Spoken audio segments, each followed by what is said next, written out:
Hello and welcome, gentle listener. I, Daniel, the keeper of arcane secrets, return you tonight to the doomed Valley of Radiance, Yukon. It is November 14th, 1922, and as the last train of the season makes its way towards Anchorage, Alaska, the people left in Radiance are now completely isolated from the rest of the world.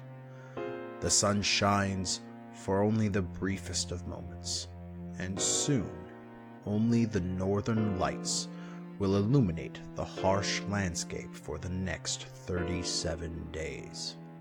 A few of the people who had disembarked from the train have found themselves wrapped up in a gruesome mystery with little help from the local townsfolk.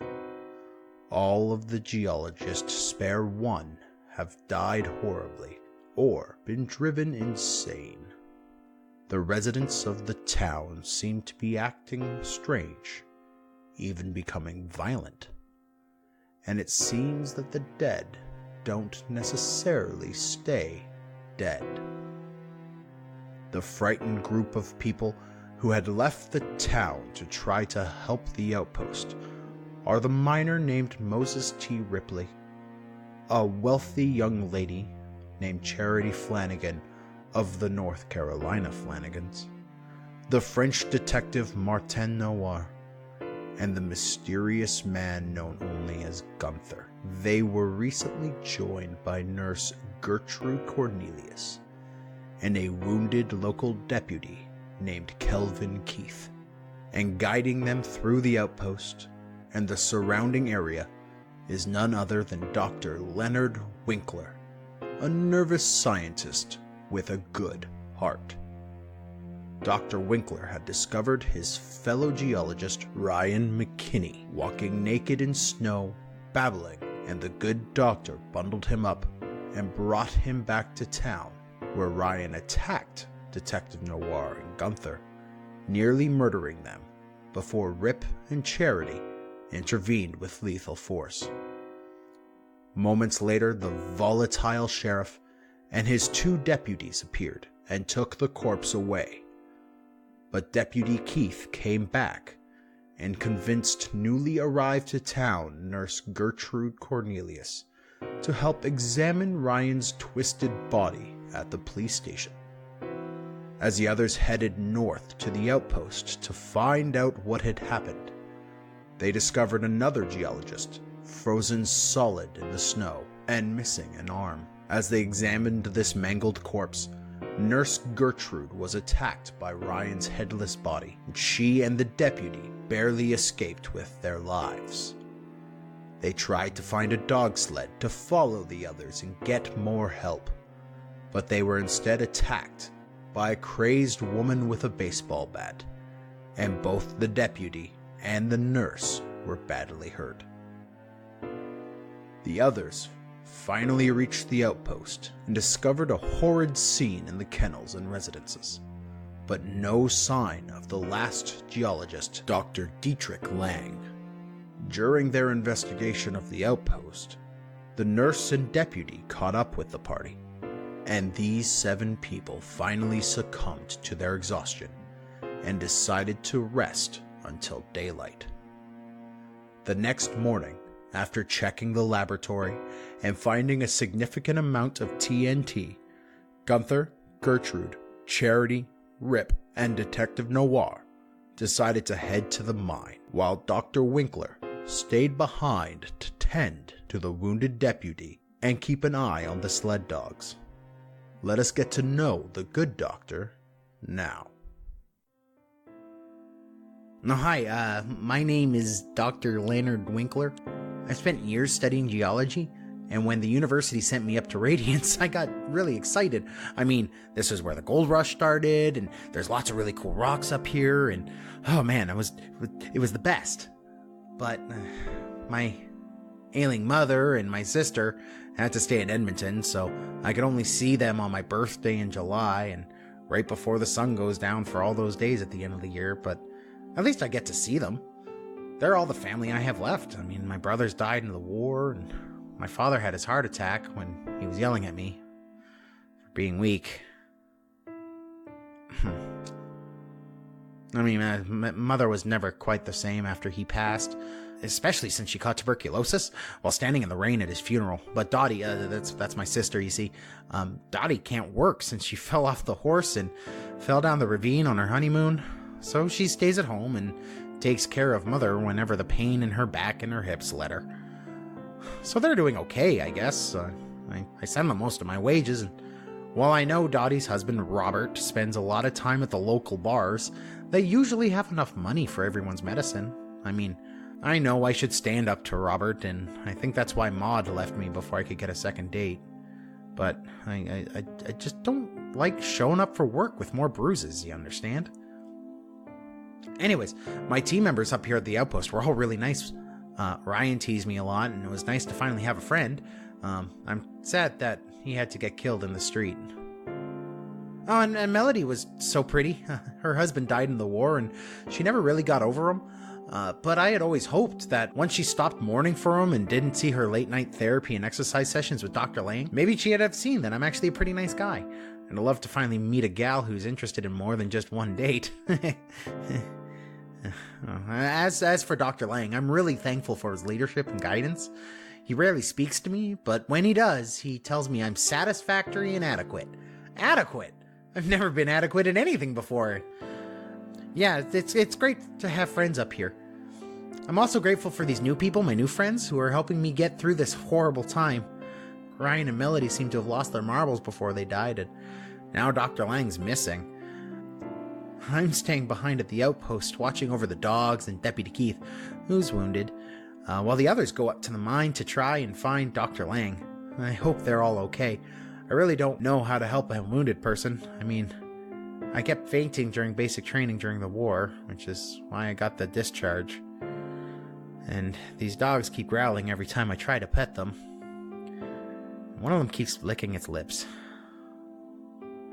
Anyway, I hope my new friends are coming back soon with Dr. Lang, and then everything will be fine, I'm sure.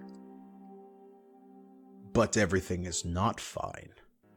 Outside the mine, the group discovered a small house that wouldn't freeze, even in the Yukon's frigid winter.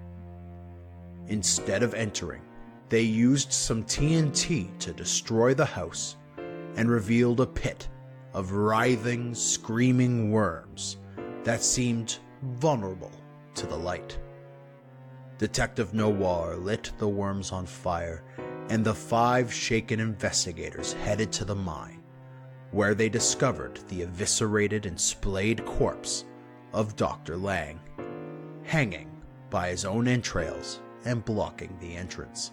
What they don't know is that as they stood there in the fading daylight, recoiling from the ritualistically flayed and disemboweled remains of the doctor, other inhabitants of Radiance Valley, some human, some not, responded to the echoing boom of the dynamite and began to descend upon the little geologic outpost and the nearby mine.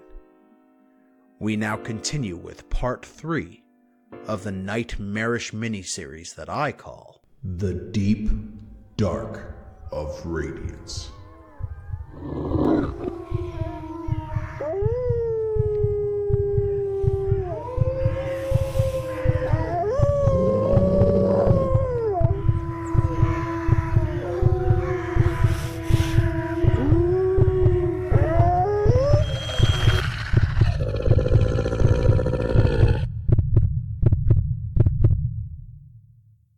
Are standing in front of the cave entrance to the McGregor Industry mine, which would be okay, not that big a deal, except for the fact of the flayed and gutted, disemboweled man hanging by his own intestines directly in front of you. You have heard a loud, baleful howl, and the squealing and the pops of the worms that you guys unceremoniously exploded with TNT and then burned the rest with a Molotov cocktail are still roasting behind you. The smell in the air is acrid and putrid and vile, and the sun is setting. The rays of orange-red light flowing over the land are hitting this macabre show in front of you.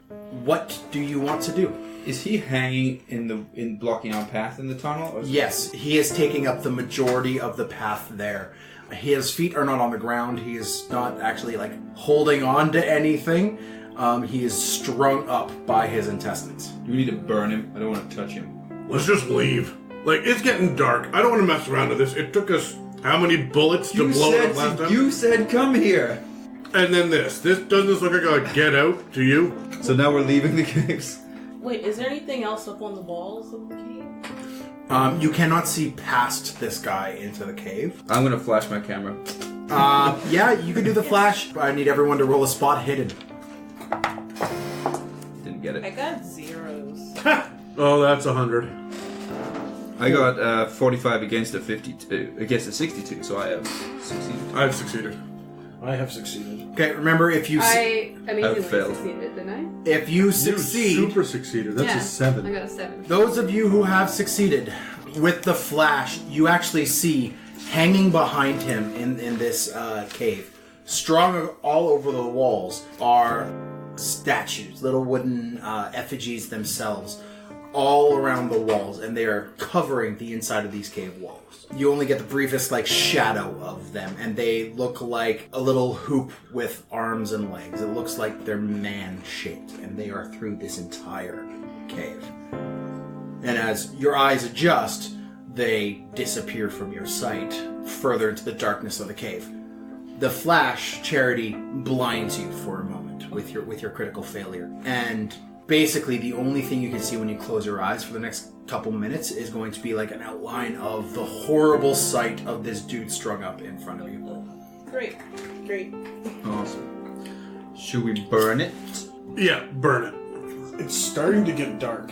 Perhaps we should go back and hole up for the night. Maybe heal a little. And then start off early in the morning in case we have to get out of here. We don't want to be doing that at 1 a.m. Do you want me to just drop a Molotov cocktail here and shoot it on the way out, and then we go back here tomorrow? Yes. No. I would say yes. I would say yes. Let's roast this motherfucker. And we'll just come back tomorrow. What are we coming back tomorrow for? To go into the caves. He wants to explore the mines. I'm thinking let's get the fudge out of Dodge. You want to explore the mines. When I thought they were mines, and now I find out that they're freaking voodoo dolls hanging from their guts. Right, okay, you don't have to. We can now split more precious metals between us. Another baleful howl erupts over the landscape. It sounds far closer. Yep, let's go. I feel like we need to go into these caves to get away from that thing. I don't really want to run into that. What if we go into the cave to set a trap for this thing to come in? Moments later, you hear several smaller howls reply to this baleful howl. We have two options. Spend the night in the mines with this nonsense, or not. And get How eaten by whatever's out there. far back is it to get back to the residences? It was a 2-hour walk. So an hour run? I say light the fire, maybe it'll scare the wolves or whatever that is that's howling, and we run. Okay, Charity, Oh, okay. I will place the Molotov cocktail at the feet of the naked German. How much ammo do you have? A lot? I have a bit. Do you want to do the shooting? I don't have that much. Okay, I'll shoot it with my rifle. I'm running away. I'm running away currently. Hard pass. You shoot the Molotov cocktail and you guys start running away. Just for you, Gun, since everyone's back is turned and running away.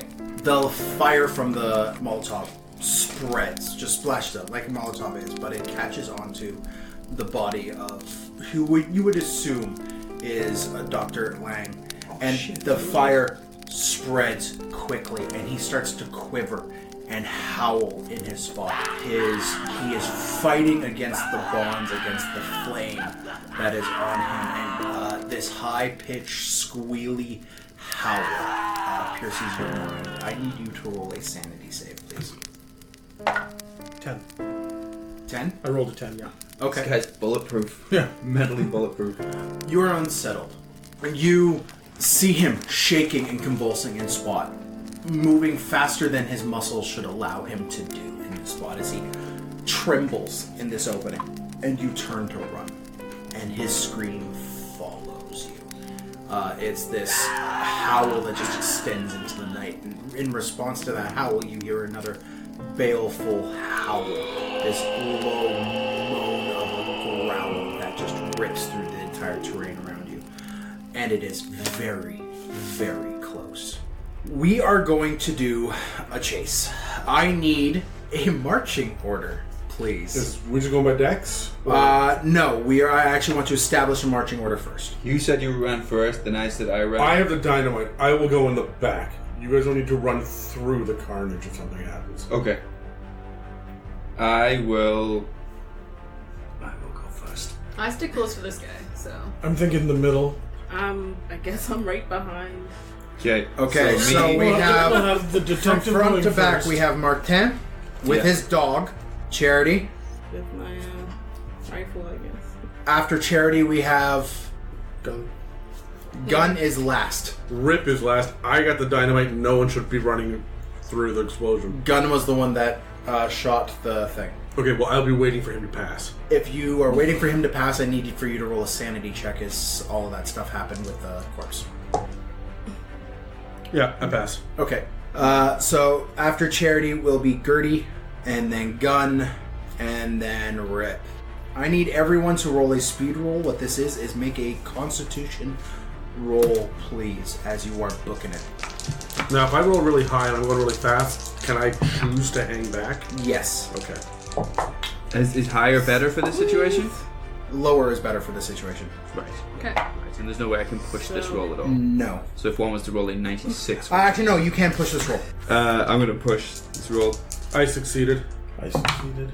I succeeded. I got a 24, so... I rolled a 96 and then You pushed, got a hard pass. and then rolled a 92. Okay. So, You could push it once more, but you get the fail, like the extreme failure.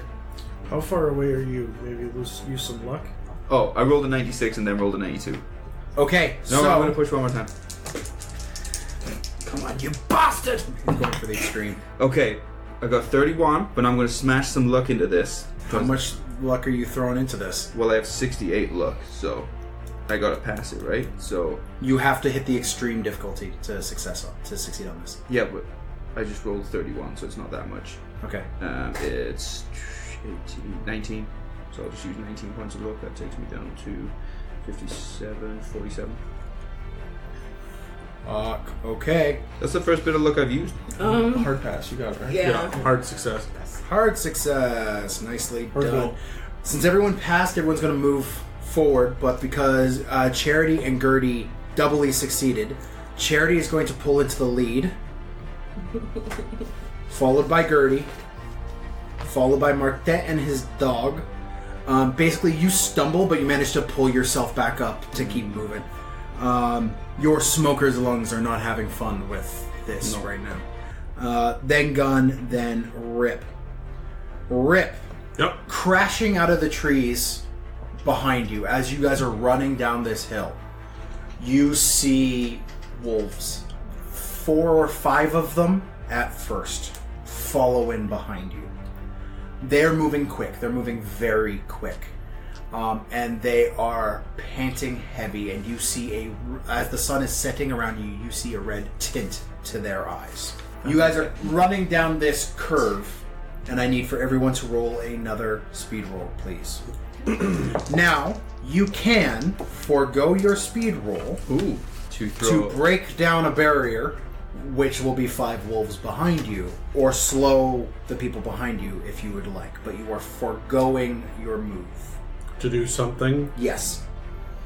No, well, I just got a super success, an extreme success on con, so... Okay. What everybody else do? And this is just starting the con roll, right? Yeah. Yes. Speed? Yeah, so I had another extreme success. Extreme success. Sorry, hard success. I got an extreme. I had a regular success. I failed 54 out of 50. You failed? Yeah. Do you want to use luck to push it or no? Sure. Martin? Success. Gun? 96. So I'm gonna push. Because I feel like Yep. I have to. 34, that's a success. Is that a hard success? No. Because you're pushing, you have to hit a hard success. I'll use 4 luck and hit a hard success. Okay. Rip, because you hit an extreme success with this, I will give you the option to do something to hinder those behind you. Okay. Can I... How would you like to hinder the wolves behind you? I'm going to pull out a jar, and I'm going to yell, Gun! Gun! Give me your Zippo! Dexterity check from both of you, please. Ooh. I want to give him the Zippo. I got a 2! You got an extreme success? Yep. I got a hard pass. Hard pass. Okay. You are running and you're not even looking. You just pull out the Zippo and toss it behind you. And with deft skill, it bonks you in the head and you grab it. Yeah. Because you're a giant of a man. Yeah. And you have the jar and you have the Zippo. Yeah. And sticking out of the jar It's is the top of the dynamite. the top of the dynamite with the wick. Yeah. Is that my whole turn, or can I throw it too? You just got 2 crit extreme successes in a Yeah. row. I'll give you this if you want. All right, yeah, I'm gonna light it and toss it like over my shoulder and just fucking go. I'm Okay. also gonna scream, boom! Okay. It's French for dynamite. Why? Raucous explosion erupts behind you. You hear a couple zips past your ear as rock and shrapnel and that was a piece of wolf fly past your head, but you actually get a shard of rock embeds itself into your shoulder. You're going to take 3 points of damage. You can have a dodge if you would like, but you have to hit a certain level of success. Why wouldn't you try it? Why wouldn't I try it? What's a certain level of success that I need? You need a hard success. Oh. In that case, I do not dodge. Okay, so you take 3 points of damage. Yeah. Ow, ow, ow, ow, ow, ow, ow, ow, ow. And you keep booking. With the explosion, everyone around hears the shaking to the core, baleful howl. And it's coming from the woods just to your side. You're still on this elevated section, and this hill goes down for maybe 20 to 30 feet as you're curving away from this wooded area. But this howl is coming from these woods. I'd like for everyone to do a spot hidden, please. 3. Hard success. Like a total of a 3? 3. Okay. Yes, you will. Fail. It's on my spot hidden. It's gonna go up again. Extreme success. You're having a hard time with the dice. I I think we just traded places. Yeah. Yeah, because I succeeded. It was so. Terry's turn in the first round, Yeah. so Yeah. everybody has Okay, so who succeeded? Extreme success. Extreme success? What? Extreme success? hard success. Hard success? Just a regular. Just a regular success. Regular old success. And a failure. Oh, Megan. Gertrude, you turn and you see some shape in there. Something is blocking vision within that copse of trees. Some large white shape. And before you can give it too much mind, you turn to keep running. This thing kind of spurns you on. Hard success. You see this large white shape within the trees. How large are we talking? 10 feet tall. Okay, and how wide? Close to 6 or 8. Just this gigantic white furred shape. And as you are running, it leans down a little and you see this massive maw open up and drool and spit are dripping off of this maw, and you look up from it past the big red nose on the front of it and you see eyes completely covered in blood and viscera. They're just red, and it has stained his fur all the way up his face as you see this massive wolf head with a slavering jaw kind of open. So is it facing me directly, and that's why it's taller than it is wide? Like if I see the profile of it, it's going to be like 20 feet long. Yeah, it would be Yeah, okay. absolutely huge. All right. Extreme successes. You see all of this, but what you also see is all around him there are dozens of wolves that are of varying heights, but they are all sitting And as you're running, it lets up this other howl.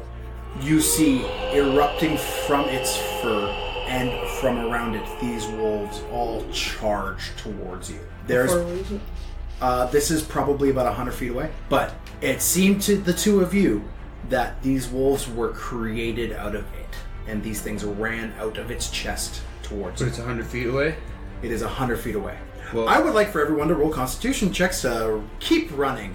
Those of you that had the extreme success last round get double advantage on this. Those who had the hard success, so Adam, you get the single advantage. Okay. And this is on the spot. Ooh, 30 feet. my extreme is a 12 and I got 13, so still a hard success. Hard success. Okay. Success. Extreme success. Okay. Charity had a normal success. Gertie. Normal success. New order will be Gun pulls ahead of everybody, running like fucking hell. This is like fucking wacky races. Martin, Yeah. you pass both of the girls, followed by Charity, Gertie, and in the back is Rip. And behind him is a dozen wolves. I'm prepared to jump on this backpack if I need to. Like, let's do this. You still have the lighter. Oh, I know. You're set to go. Yeah. I stick dynamite in my beard and just light it as a fuse.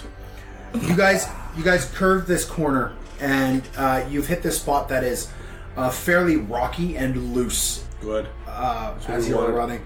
And you guys are running over top of this. You manage to keep your feet under you fairly well, but you note that in front of you, you are starting to see more wolves trying to come in to flank you. What would you guys like to do? How far away are they? How far off are they? How far off are the ones on the flank? They're a ways off. They'll probably get to you in half a minute of running. Keep going then, I imagine. Well, I'm gonna keep running. Yep. Yep, and I'm also going to yell at the top of my lungs, shoot the dog! Shoot the dog? Why shoot the dog? You don't have to outrun the wolves. You have to outrun the slowest member of your party. No, don't shoot the nurse. Don't shoot the nurse. And don't shoot the best shot in the group, so. Gunther the Hunter's the worst shot. I find that I mean, hilarious. Gunther the Hunted. Also, how dare you? We remember Gunther the Hunt. The Hunted. I'm going to yell, shoot the dog, and I'm just going to keep running. Okay. What if I shoot the dog, then I don't get to run, right? Yep. You're also in the front. I'm gonna grab the dog and shoot the dog. Are you going to cripple it, or are you aiming to kill? You are a 5'3", 130-pound dude, and you're shooting a full-grown husky by lifting it off the ground with one arm. I'm 5'4", 135 pounds, so... You're not lifting this thing off the ground without a What? strength.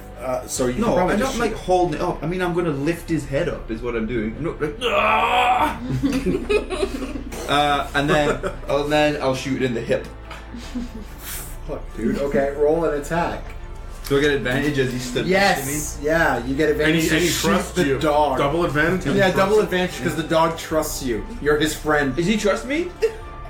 Oh, fuck yeah. Hard success. The dog yelps out in pain. I'm sorry, internet. I'm so sorry. The dog yelps out in pain. I'm gonna make sure that he will not die for a long time, though. I'm shooting him.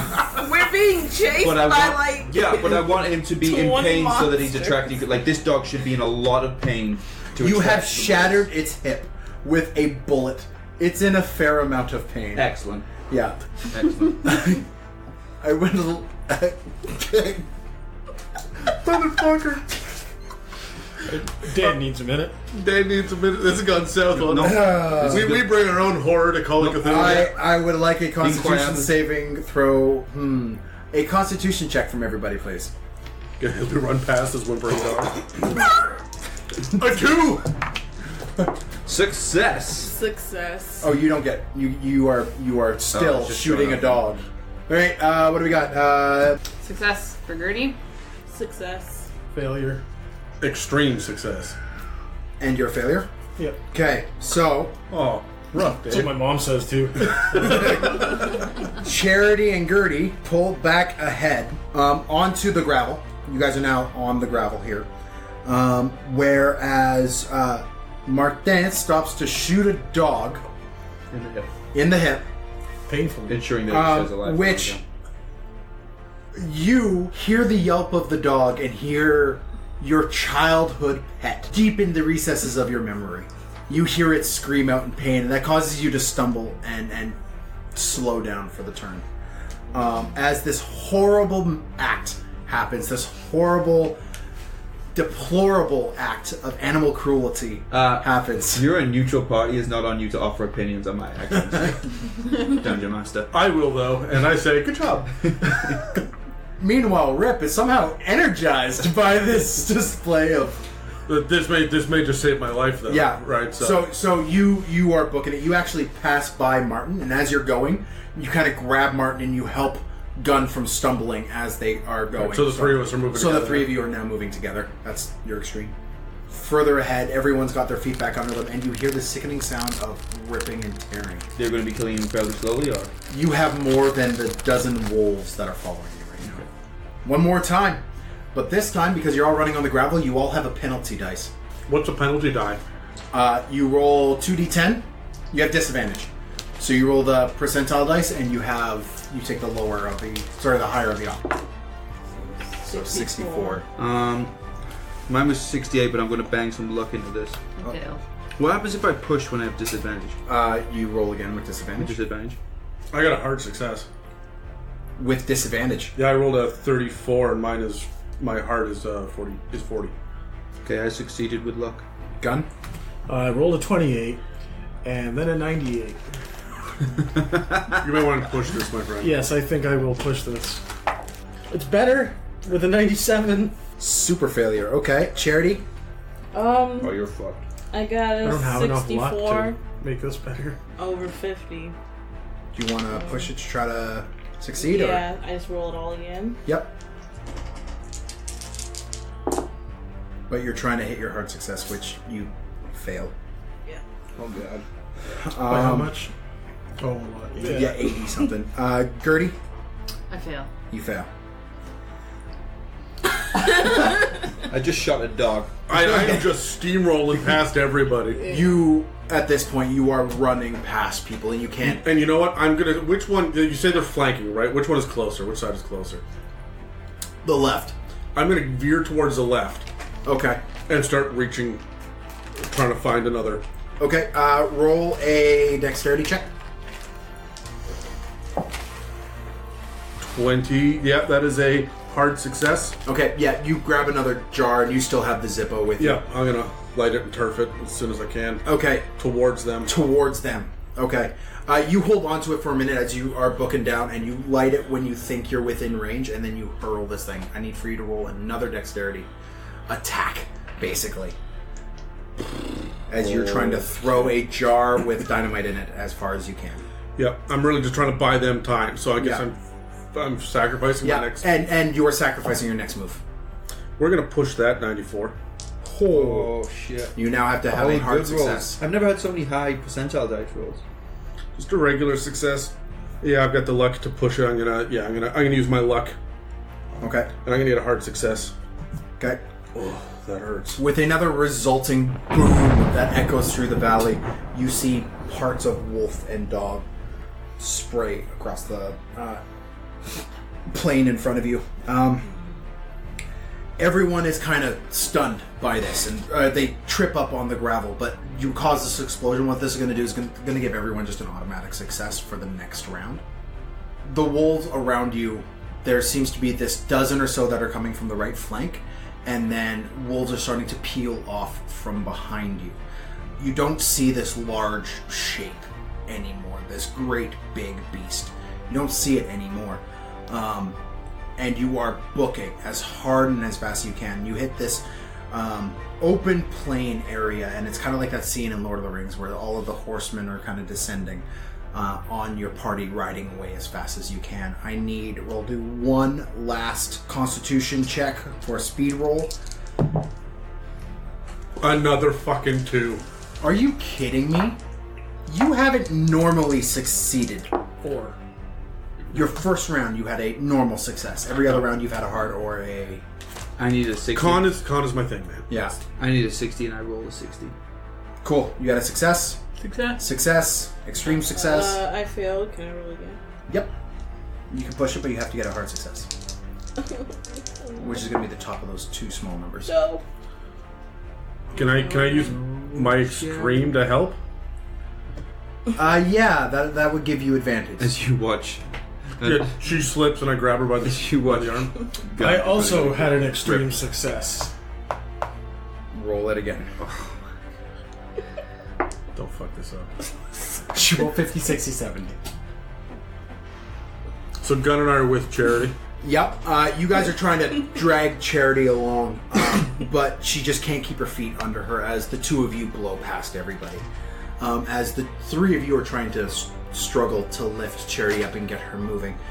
This delay in the movement has cost you dearly as 3 wolves manage to actually get close enough to actually try to attack. Shit. So they are going to leap at you, hitting 2 of you.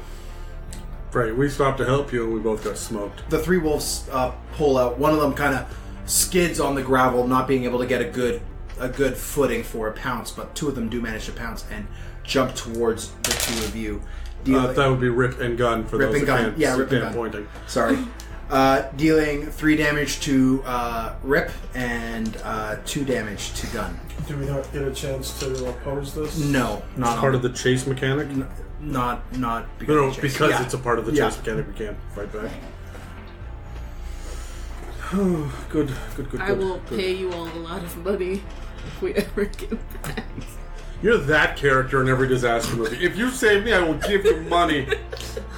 I'm very important. I am very important. I don't know how to put this. I'm the deputy mayor. Next round. There's 3 wolves behind us Yes. right now, huh? I would like to stop and fire 3 shots. Boom, boom, boom. With my revolver. Burst. That won't go poorly. Roll it. 81. That was a failure. How does the burst mechanic work? You have to roll a hard success. 12. So that's an extreme. Okay. Success. 3rd shot. It's straight 50, but I got an extreme with one of them. I held it sideways. That helps. You turn and hear the growling and guttural slavering of the wolves behind you, and you pop off these shots behind you. The 2 of you hear the zipping of a bullet real close to you as it embeds somewhere in the trees behind you. The other one grazes off of Rip's shoulder, dealing 3 damage. Oh, good. The 3rd one, however, hits true, the one that is on top of... Who's got the better luck of the 2 of you? He's got more luck. You got more luck? Oh, so he shoots your dog. The dog that is on top of you. Roll damage and add a d10 for critical... I forget what my damage is. Extreme success. 1d8 plus 1d4. I have done so well in all of my rolls, and I have lost, in this, 9 points. 11 points of damage. You catch the wolf in the head, and it bounces back by the stopping power of the bullet as it lands at your feet next to you. Gun. Gertie, what would you like to do? Did we all stop to fight these things? Is that what's happening? Or Well, there was 3 of them. Now 2. oh yeah, now you've stopped. Yeah. Well, stop one I'm and just shot gonna one. keep running. I'm just kidding. I'll stop. You do see on the right, up ahead of you, probably about 50 feet, are another large amount of wolves that are converging. About a dozen. Okay, well, I will take halt and I will fire a shotgun at them in the just a general vicinity of the pack. Okay, See cool. if I can get as many of them with the Roll an attack. cool beams. Did you failed? Yeah. You shoot the double barrel shotgun. You hear a odd thunking noise as the barrel jams. Excellent. Rip. Yes? Oh, is it my turn? It is now your turn. Alright. Paint for me a word picture, Daniel, of what's going to happen if I decide to fight a wolf. Are there more wolves going to land upon me? You are probably about a turn away from having more wolves descend upon you. Right, so if I stop to fight this thing, on their turn they will just catch me anyway. Depends on how well you fight it, yes. What if I help? If you Do not help, just run. If you manage to, instead of fighting it, like throw it off of you and then book it. Well, am I grappled right now? It is like on you, yes. You know what? I'm just gonna take this carving knife and I'm just gonna jam it right up into its fucking jaw. Yes. Okay. Yeah. Nice. Oh, fuck. I'm gonna spend... No, I'm just gonna take the hard success on that. Okay. What does a hard success give me in addition to my freaking damage? You only get a bonus if you have an extreme level of success to damage. Okay. That would be 8 points of Doesn't damage. really matter. You drive your dagger, your big knife, up into the throat of this thing, and red, like dark red blood starts pouring out, and you push it off of you. You can roll a con check to start booking it, if you'd like. I would like. Can I push it? Yes, you can. Don't fuck me now. Oh, nope, that's cocked. It's not gonna matter. And I'm gonna use some luck. I'm gonna use some luck. Okay, cool. I'm running out of luck, guys. Me too. I'm running out of luck, but I succeed. Gun. So there's no dog on top of me. No dog on top of you. There's still one of them left, though. What? No. All three of them are gone? Yours got exploded. I shot one. With that shot. No, there's still one more wolf. It's the one that it's looking and it looks about ready to pounce on Charity. I suppose I'll shoot at it and continue to try to run. That is a success. Okay, roll damage. 14. 14. Okay, it doesn't really matter. What kind of gun are you using? That would have been my riffle. Your riffle? Okay. With your riffle, you make a whiffle of the wolfle. As you drill a hole straight through this thing, it collapses. You can do a con to book it, if you'd like. Yeah. Charity. Yep, that's... Con to book it? It's a hard success. It's almost an extreme, but I already did an extreme, so I'm not gonna... No? Most of luck right now. I do. Here. You had a hard success? Yeah. You get to roll another one here, as Gun managed to help you up. That is an extreme success. Nicely done. Fuck! Thank Finally, you. God There you go. damn. Damn. You get to your feet and you just start hoofing it. As you round this corner, you see the outpost on the horizon, and you actually start to see where the sun would be, as the sun is finally entering the last little bits of daylight in the area. It is almost fully set. The sky has gone deep red as you guys are running away from all of these wolves.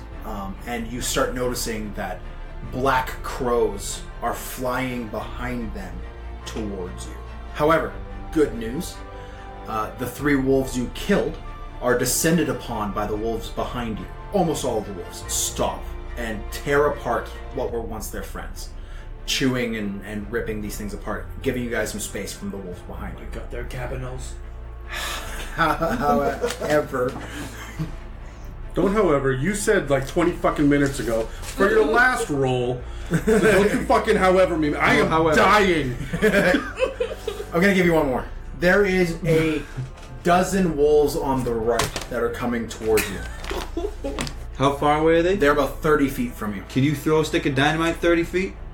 The last time I did, I took 3 fucking points of damage, despite my 2 extreme successes. So I'm not really looking forward to blowing myself up again. This was after someone else failed a roll, didn't crit fail, but failed a roll, and I took fucking damage.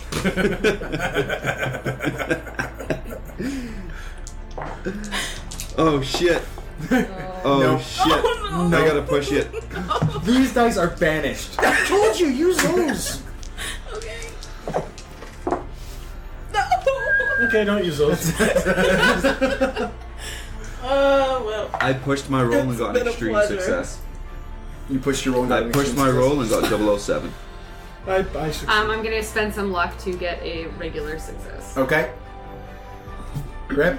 I got a regular success. Okay. I just get regular. I'm good. Yeah. You fail. Yeah, I failed.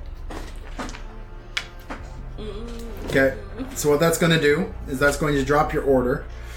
Martin's going to be in the front, looking at with all his French might, followed by Gertie, followed by Rip, followed by Gun, and Charity's in the back. Charity, you slip on a loose section of stone and fall.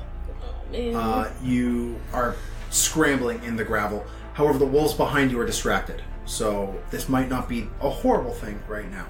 Okay. Martin, you are running up and past, and you pass where these wolves are coming in. You manage to get past everyone there. Gertie, you are just past these wolves. Rip? Nope, I'm staying back to help her. Motherfucker. Rip and Gun, these wolves converge on the path in front of you.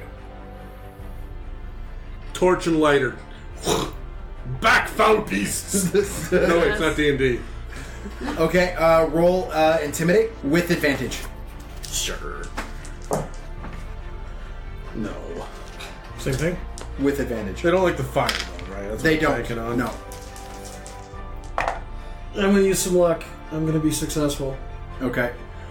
You manage to keep the wolves back as Charity makes it to her feet and joins you. The two of you see a clear road in front of you. There are no wolves imposing, and you see on the distance the outpost as it gets closer and closer as you're running. However, you hear the howls of wolves behind you. And as you look over your shoulders, you see this dozen or so wolves between you and the rest of your group. So, Being at the top of initiative, what would you like to do? I will throw a Molotov cocktail into the pack of wolves. Roll a dexterity attack. 39, which is probably really very good. You overhand lob this thing down, and while you guys are standing there waving Forgot your to light it. torches in front of you, this lit, because I'm being nice, Molotov cocktail lands amongst the group of wolves. This spreads out, and the wolves scatter from the flame. There's a patch of fire in front of you, and the wolves behind you are growing eerily quiet, or quieter, as they are ripping into their friends. I'm giving you guys one more turn. Through the fire, friends. Just jump through it. I need a Constitution roll with disadvantage. So,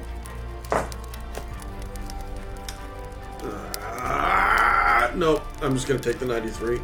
okay, you're gonna run through the fire. My con is an 80 though, so I don't fail by a whole lot.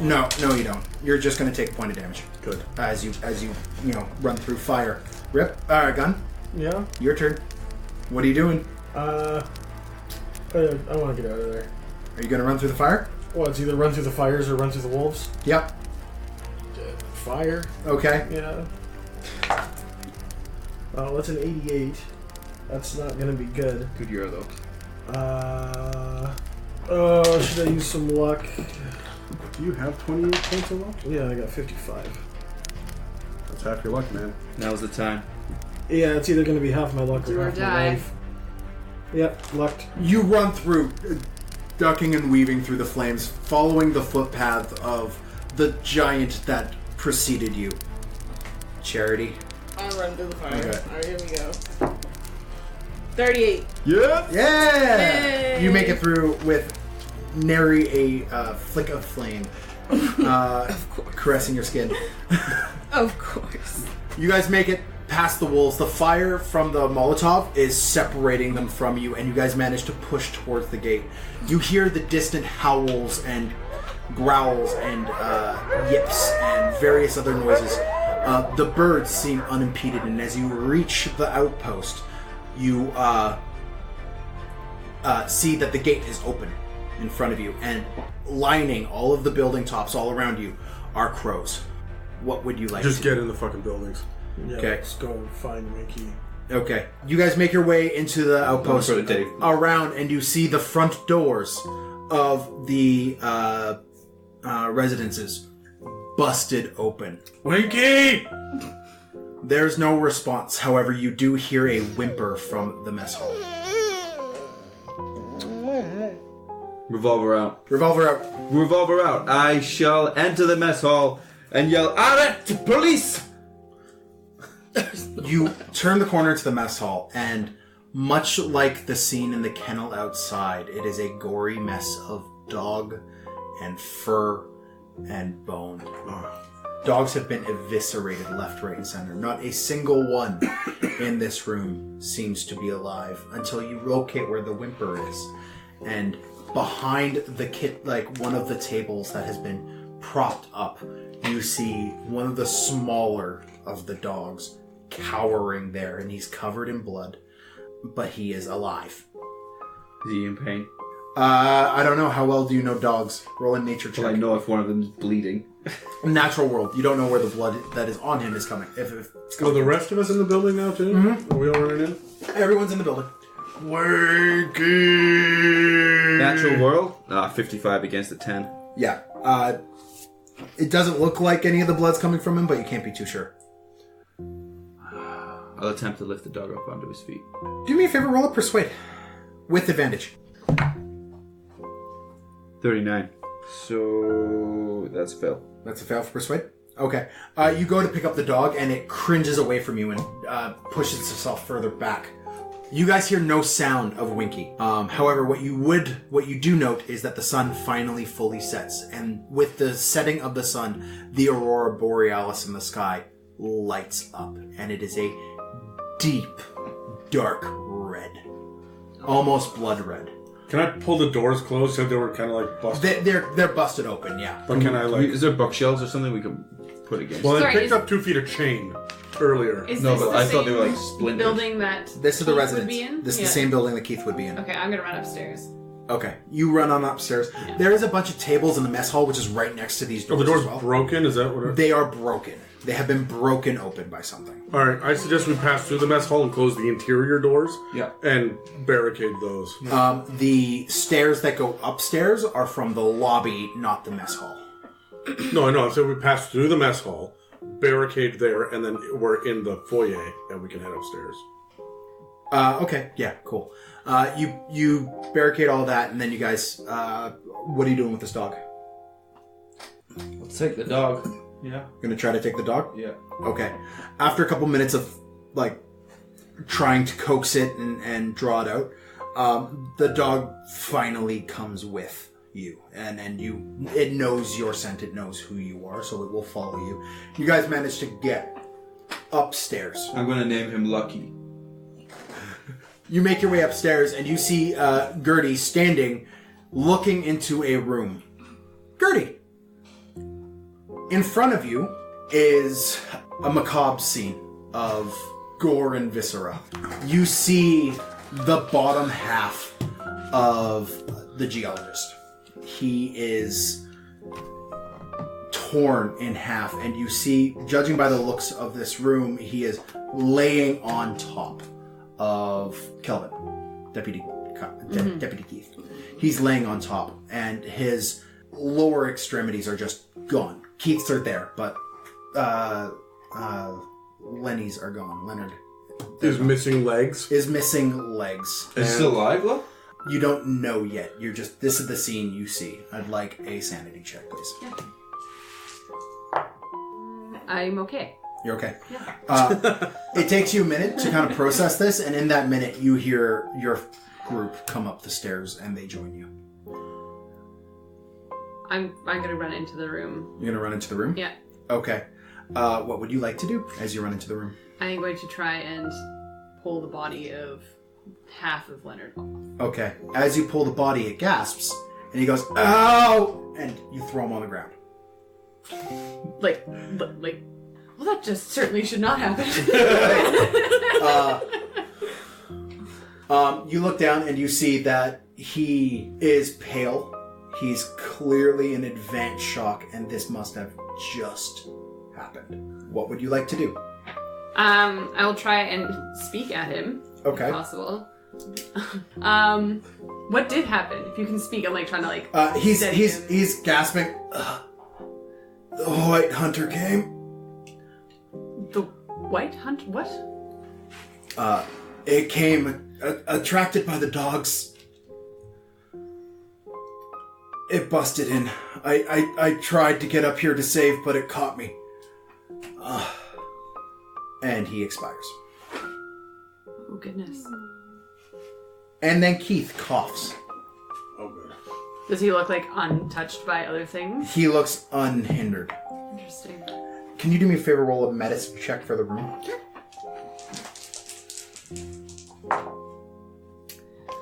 I need to expend luck to make that a hard success. Is that something I can do? Just luck? Yep. Yeah, okay. I will do that. Because I'm very close. So, hard success.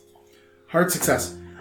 You look around and you actually are starting to put together this image of what happened.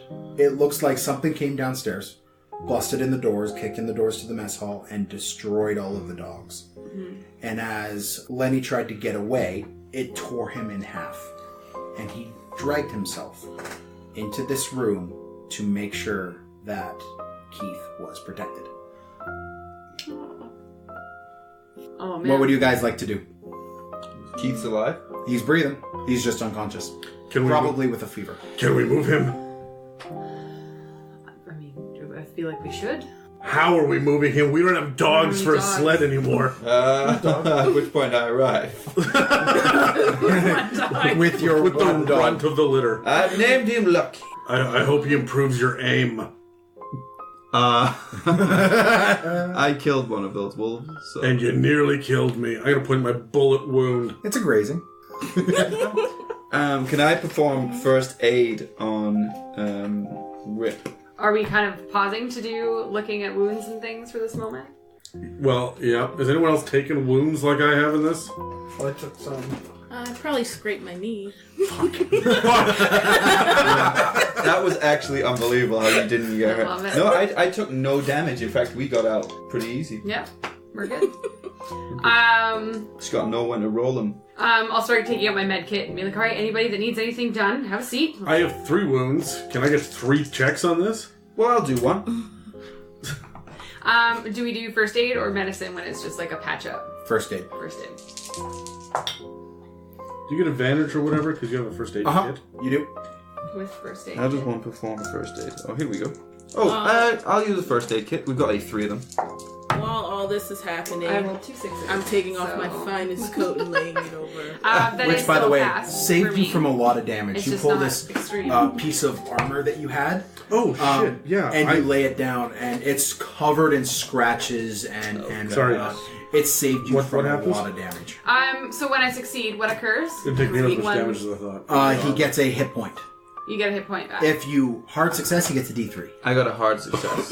Yeah? A hard success. Who are you using on Rip or Gun? Rip. I'll do Rip, then I'll come over there and do you. 3.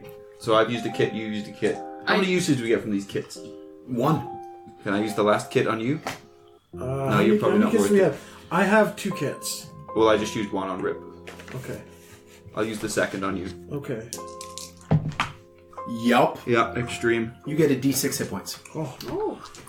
Everyone's coming out relatively damage free. Can I push this roll? No. No. What did you roll? 3. How many hit points you got I now? got 8 now. I'm back up to 13. Can I do a check on Keith if he'd survived travel? Yeah, medicine. Can I help somewhat? I don't know how. Just like aid the nurse. Roll a medicine, and if you succeed, you will get advantage on your roll. Cool. Oh, I won't even bother. Someone else with that medicine. I need to roll 1. Do I have medicine? Do you know what? I'm really good at first aid, but I have nothing in medicine. Alright. So that's a success. He'll probably need assistance. Maybe someone will have to kind of take a lot of his weight. But I'm going to build a stretcher. This would have been standard military training, right? Yeah. To be able to lash a stretcher together. Yeah, you for could sure. break a bed up or something. Yeah, exactly. We'll use blankets and Sort of boards everywhere, yeah. yeah. So we'll build a stretcher. And instead of shooting the dog, we just drop him and run. The dog? Like you did last time, if we have to run again. That was necessary. We can't shoot Lachlan. Yeah. No, we'll drop Keith. Oh, 100%. Yeah. He's unconscious, right? He's unconscious. Fuck that guy. good enough. he's unconscious right now, yeah. Yeah, he's unconscious. So he won't know. Okay. So you guys get all of this wrapped up and done. Let's have listen checks all around, please. 2. I can't hear anything. I got Nothing. extreme. I am focused. You have had the shittiest luck this round. She's really good at shooting though. On paper. Not actually. Not when rolling. Yeah. I got a 2. I got an extreme success, Dungeon Master. You got an extreme success? Yeah. Nothing. Success. Just a normal success? Regular. Okay.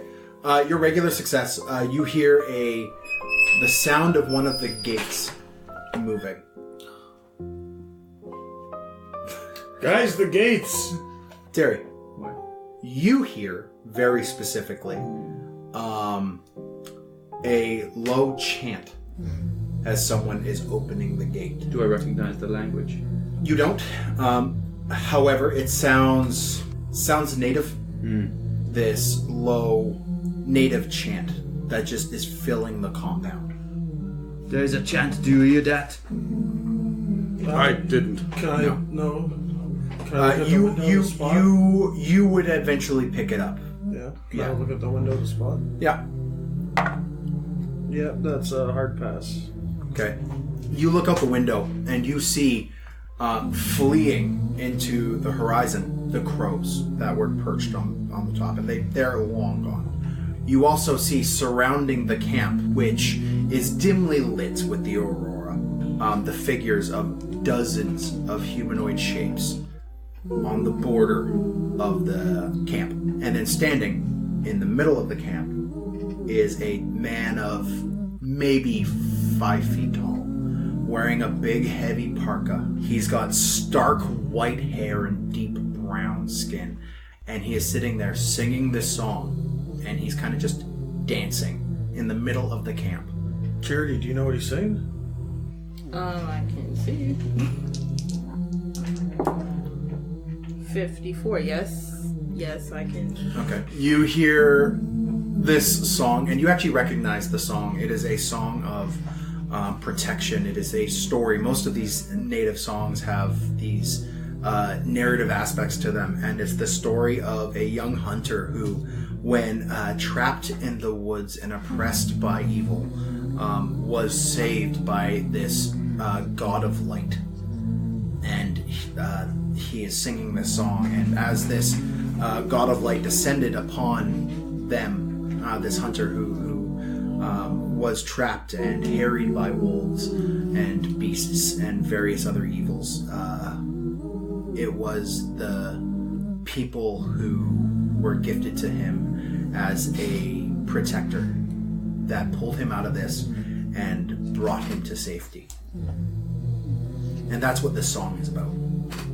And you are, it's a beautiful song. It's quite well done, well practiced, and he sings. And then after a couple minutes, you guys hear this old voice scream out and go, hello, the wolves are gone, you can come out now.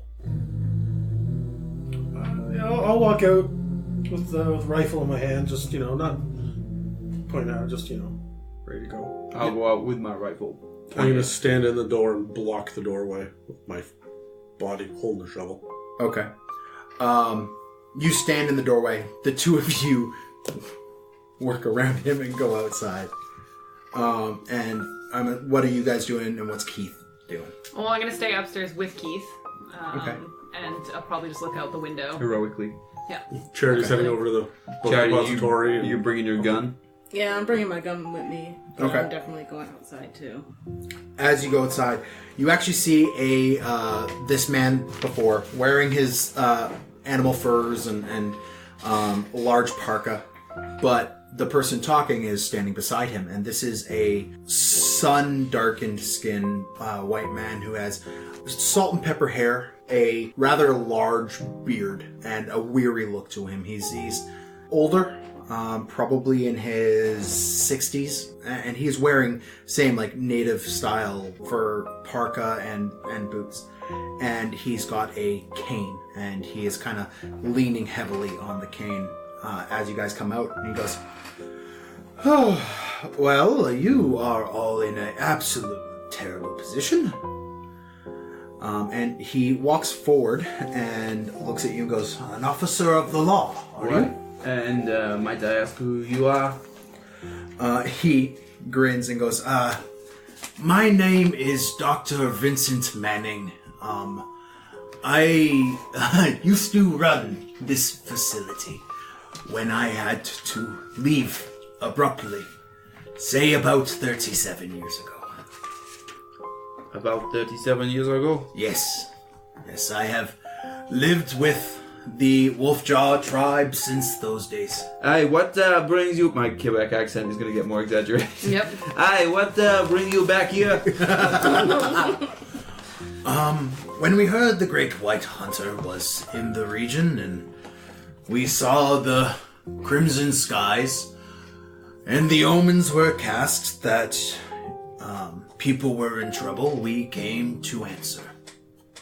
And as he is saying this, the final bits of the sun is setting in the distance, and it is fully gone, and just the aurora is over you now. Hey, why is this red?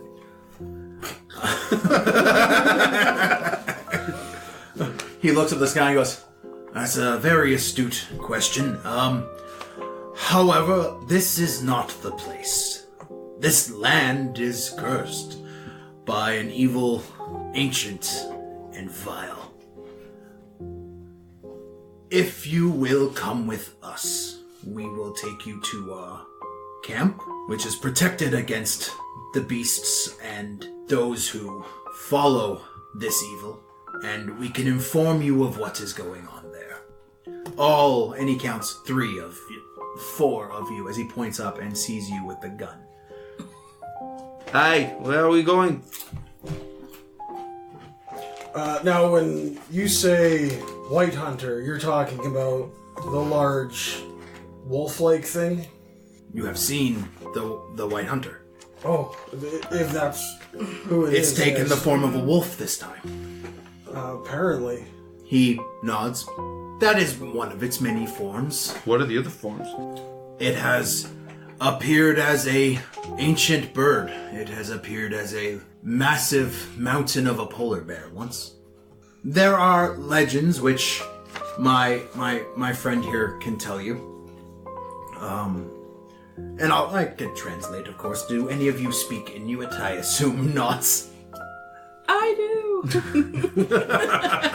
And he looks up, shocked, and goes, this is Chief Naka. He is my trusted friend after these many decades. But we cannot tarry here much longer. We must make our way to the camp. We should definitely believe this guy. Do you believe him? Mm-hmm. Because from what I read in the Inuit journal, fear the beast, they are his messengers. The crows with the red eyes are his messengers. That's what I'm getting from this. Right. And when he came and played that song, they all flew away. See what you So say. the messengers are, so the birds and I think the wolves too are watching us. So I think it would be best to... But they went with... Alright.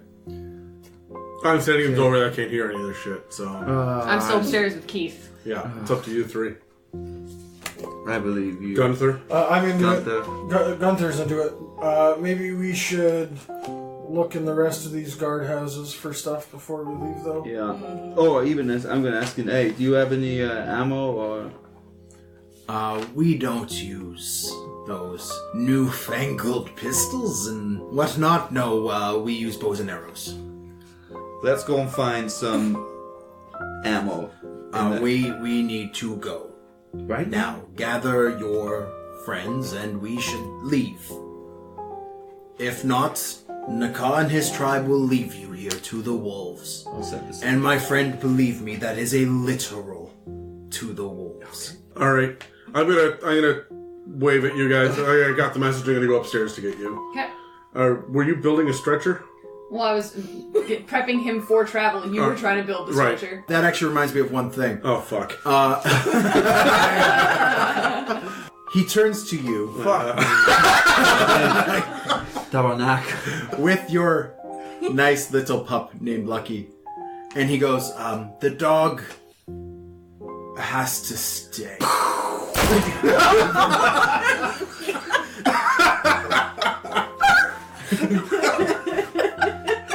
Without a second thought, huh? Why? I am running back down the stairs, shovel in hand, ready to do battle. I have been in this territory for 24 hours and I am sick to Chris already. So yes, I know the dog will die.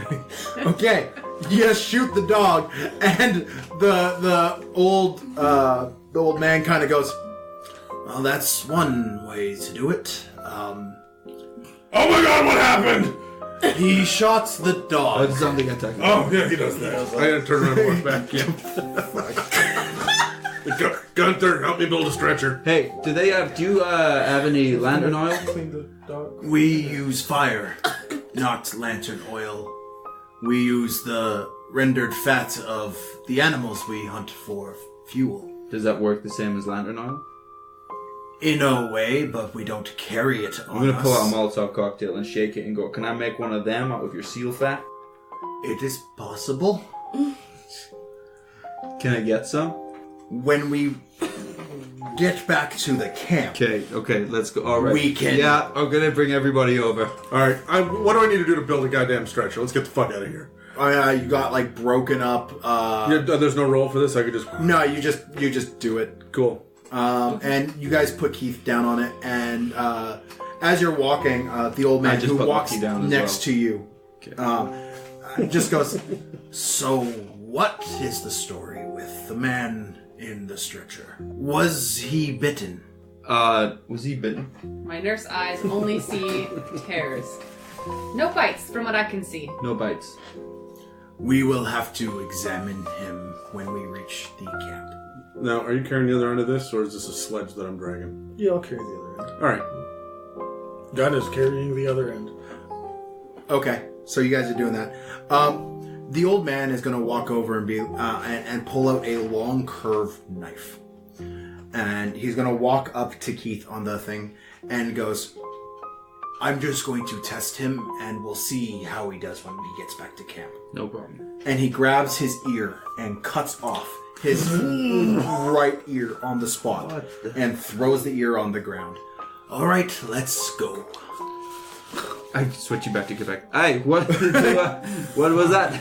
At this point, I need everyone to roll a spot hidden. What do I roll for what the fuckery? What the fuck? Didn't realize that Vincent Van Gogh was out here cutting other people's ears off. I succeeded. I did not succeed. Succeed with a 38. Succeed. Those of you who witnessed this, which, by the way, what are you doing with your 4 suitcases? Someone's gonna have to carry them. I'll carry this one. But you guys actually see, after he cuts off the ear, you are all shocked and surprised, and you look around at the rest of the people here, and at this point you now notice that none of them, to a person, have a right ear. I'm going to ask Vincent why he's cutting ears off. You will see when we get back to the camp. God. Vincent doesn't have an ear? Vincent doesn't have a right ear either. It is gone. I mean, we're gonna... Yeah, okay. I think we have enough room for 2 of your bags. We can put them on the bottom end of the stretcher here. Alright, well, I grab my bag of money and bag of my finest clothes, and... She spends 25 minutes reorganizing her clothing, so it's all... I do. In that And time, I I'd can't like wrap leave up home Keith. without it. Like, Yeah. And yeah, you wrap up his wound on his ear. He winces in his unconscious state, but is mostly fine. You walk through the darkness, and as you walk through the darkness, you note that there's multiple dozens of people standing on the border of the town have now collected, and you are walking as a large-bodied troop through, and you note that as you move, every second person on the outside row is singing this song as you travel through the darkness. Spot hiddens all the way around, please. Success. Success. Look at that extreme success, probably. Is that a hard success or an extreme? looks, I guess it's It's spot hidden 25. It's just a normal success. okay. I failed, but I pushed it. I passed. Okay. I failed. Okay. I succeeded. Okay. Those of you who have succeeded, as you're going, on the edges of your vision, keeping their distance, are a smattering of crows as you are walking, and they are keeping an eye on you as you move through the wilderness, but they are not approaching. These are these giant crows. These giant 5-foot crows, yeah. And you guys march for a fair amount of time, and you reach this quickly put together camp. And there are torches lit all the way around the perimeter, creating this bright light. And the tents themselves are made out of white fur, and they are reflecting and radiating this light out to a certain time, to a certain degree. And you make your way into the town, and there is there are several large bonfires that are set up in the town, and you see children. What's the scope of this town? Are we talking dozens of tents? Dozens of tents. So there are hundreds of torches? Pretty much, yeah. Okay. You enter this town, and you see children kind of peeking their head out from tents, and old women and old men kind of meandering through, young men with torches and spears moving throughout, and they all welcome this older gentleman who is leading your group, this Chief Miaca.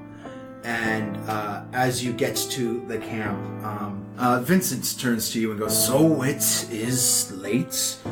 We have arrived. We have several tents that will be made ready for you and your friends in a moment. Now is the time we can talk about your questions if you would like. Can we get him some medical attention first? We will not get him medical attention until we see if he passes the test." And he leans over and looks at him and goes, "He's doing all right." And what is the test? If your ear grows back, we kill you and burn you. And he pulls out his knife. Who first? Stop. Wow. I'll do it. I don't speak Inuit, but the bullet sounds the same in every language. Yes, but you will run out of bullets before we run out of spears. And if we are to determine if you are infected, this is the only surefire way. I pull out my hunting knife and cut off my own ear. Take 2 points of damage. Well, 2 for an ear? Crazy. 2 for an ear. Wait, you got a really sharp knife. 1 damage. Why ear? Now you tell me. Just chop his ear off. Why ear? Because there's no bone, so it grows back quicker. Hell, okay, so I'm pretty sure that I'm not infected, right? I don't want to cut my fucking ear off. There must be another way to tell. There has to be. It's gotta be This another is just way. insane. If someone is infected, this is the only Well, surefire way we have discovered. Will scars heal if you're infected? If you were infected after the scar was made, no. But what about before? Yeah, he got shot. Someone shot him in the Like arm. a fucking hour ago, someone shot me. Your scars will stay if you were infected now. If you were infected before, then your wounds would have closed. So I'm obviously not infected. I show him the freaking shoulder wound. He looks and goes, "It's possible, but if you would like to spend any time, we have to be sure. With our methods." I'm good. I wouldn't go that far. You were bleeding like a stuck pig. If you do my finger, I'll do your finger. Just the end, just here. Why On the not? left hand. How about like an earlobe? Like just a little bit. Why does it have to be the whole The ear? entire ear has to go. But why? But is this the entire ear First or aid the check end to of the get my finger? hit Pardon? point Do the back. end of the pinky. Pardon? Can I do a first aid check to get my hit point back? Yes, you can. Thank you. So close. So who is next? No, we're good. We'll do ourselves. Thank you. Put that Young miss? Hi. Unfortunately, everyone must pass the test. This counts, right? I'm not going to maim this man for no reason. Sure. It will count. It is ultimately not up to me. I'm just the only one that speaks your language. It's up to them. And you look up to see, like, there are 3 older gentlemen now. 2 older gentlemen and 1 older woman who are all wearing these large, elaborate neck pieces on top of their parkas and everything else in the cold. And they are just standing stoically observing. And Naka is standing. Just do the end. Just do the end. You stay away from me. Can I try to persuade them? Because you speak their language, yes. Okay. Hey, yo, tell them about me as well. I'm like ready to go with Wait, let's just see how this plans out. Yeah. That is an extreme success. Oh. This might work out. Okay. So, I would like to say we've been traveling and Just really tired. we're very tired. We obviously all have wounds already. Everyone has, like what you said, everyone has wounds. It's not necessary. You don't have wounds. You're the only person that doesn't have any wounds. I scraped my Chief- knee. Chief Naka is stunned that you speak Inuit. And he turns and goes, "Your accent is flawless. Where did you learn to speak our tongue?" I went away to school for about 4 years, and my father... What is your business in our lands? My father was a part of the gold rush, and He was one of the white men seeking riches in the hills. Yes. That makes sense. Well, welcome. Judging by your wounds, we can't fully trust your party. Those could have just been made before you arrived. So, what we will do is we will put you all in a tent and it will be guarded. And if those wounds do not disappear, we can trust you for your time, but you will have to leave. Only those who bear the mark will be able to stay. Also, I'm curious because you say we'll go back, but everybody here only has 1 ear, so... If it grows back, that's a bad thing. Oh, right. Why? Yeah. No, I'm not cutting my finger off. I'm gonna pull out my carving knife. My big ass carving knife, and I'm gonna walk over. Pretty sure I owe you one. For the bullet wound. If I did not shoot the wolf, then you would be dead, so... If you didn't shoot a wolf, he'd have been dead. You missed my wolf and you shot me. And I don't want these guys to kill you, so this is for your own good. Je ne comprends pas anglais. Well, a knife sounds like a knife in any language. If you come close, I shoot. So. I'm gonna roll a persuasion. Roll persuasion. No. I So thought I'd if our try. wounds don't heal, then that means we're infected. If your wounds don't heal, that means you are human, and thus you are not infected. Yeah. If your wounds do heal, then you are infected and will be killed and Oh my thrown god, into it's the like a fire. witch trials. So we can choose to be in this tent for a time, and then potentially be okay to be here? But be asked to leave in the morning, yes. Oh, I'm alright with that. They want to come in the first place. Well, do we really have to leave in the morning? If you do not go through the trial, then you are not allowed to stay. This place seems safe. I'm staying here. Why would we stay? I think we should sleep on it. Let's stay the night and then figure it out in the morning. Agreed. We need to stay. Medical checks. Nurse, you're not getting any sleep. Sorry, I know these guys are gonna whine about their wounds. I'm still down 3 hit points. So. Was that all? What did you do? You're back up? No, I'm still down a bunch. Okay, do your medical checks. Well, I'll let the critical people get done first. Oh, splendid. You are the worst nurse ever. For those of you at home, Megan just rolled a 92. Yeah. Doing okay over there? Aye, do you have any arrow? Can I do it for myself? Yes. God, yes. I gotta. Yeah, that's as a matter of fact, that is a hard Everyone success. is a better medic than the medic. Well, we've all been to war. She's very young. You're very young, you will learn. Watch what I do. Let me see what I've learned from watching you heal yourself. Does she get advantage? You get advantage. Thank Christ, because that was a critical failure. Oh my god, Megan. Medicine? Yeah. No? You guys are going to be in the camp for a little while. They're going to keep you to the tent, but you do note that some